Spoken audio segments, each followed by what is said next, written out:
Supreme court ने Republic TV के editor in chief Arnab Goswami और अन्य सह आरोपियों को अंतरिम जमानत पर रिहा करने का आदेश दे दिया है। सुप्रीम कोर्ट में अर्नब गोस्वामी की जमानत याचिका पर सुनवाई करते हुए न्यायमूर्ति चंद्रचूड़ की अध्यक्षता वाली खंडपीठ का कहना है कि अर्नब गोस्वामी और 2 अन्य आरोपियों को 50,000 रुपए की बॉन्ड पर अंतरिम जमानत पर रिहा किया जाना चाहिए। आदेश का पालन तुरंत सुनिश्चित करने के लिए पुलिस आयुक्त को निर्देश भी दिए गए हैं। बॉम्बे हाई कोर्ट से जमानत याचिका खारिज होने के बाद ये मामला देश की सबसे बड़ी अदालत में जा पहुंचा है। जस्टिस DY चंद्रचूड़ और जस्टिस इंदिरा बनर्जी की पीठ मामले की सुनवाई कर रही है। इस दौरान जस्टिस चंद्रचूड़ ने कहा कि अगर हम एक संवैधानिक अदालत के रूप में कानून का पालन नहीं करते हैं और स्वतंत्रता की रक्षा नहीं करते हैं तो कौन करेगा। अगर कोई राज्य किसी व्यक्ति को टारगेट करता है तो एक मजबूत संदेश देने की आवश्यकता है। हमारा लोकतंत्र असाधारण रूप से लचीला है। इसके साथ ही सुप्रीम कोर्ट ने महाराष्ट्र सरकार से इन सब को नजरअंदाज करने की नसीहत दी। उन्होंने कहा कि अगर कोई व्यक्ति महाराष्ट्र में आत्महत्या करता है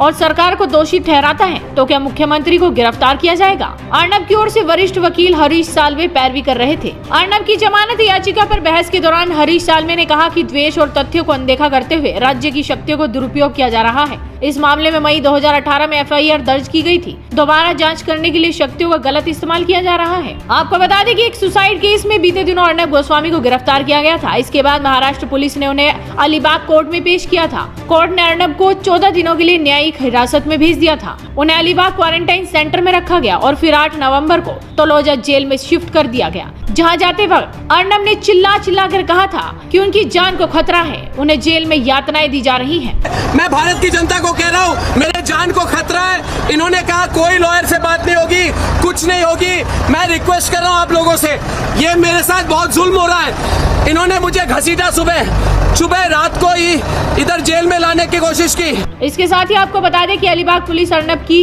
पुलिस हिरासत चाहती थी। इसकी मांग करते हुए अभियोजन पक्ष के विशेष सरकारी वकील P घरात ने कहा कि अर्नब की गिरफ्तारी जरूरी थी क्योंकि अन्वय की आत्महत्या से पहले लिखे गए पत्र में उनका नाम था। अगर गिरफ्तारी जरूरी नहीं होती तो मजिस्ट्रेट न्यायिक हिरासत में उनसे पूछताछ की अनुमति नहीं देते। लेकिन फिलहाल तो अर्नब गोस्वामी को बेल मिल गई है, यानी कि उनकी दिवाली घर पर ही मनेगी। अब देखना होगा कि अर्नब गोस्वामी बाहर आने के बाद क्या कदम उठाते हैं। इस वीडियो को शेयर कीजिए, साथ ही आपके अपने चैनल हेडलाइंस इंडिया को सब्सक्राइब कीजिए।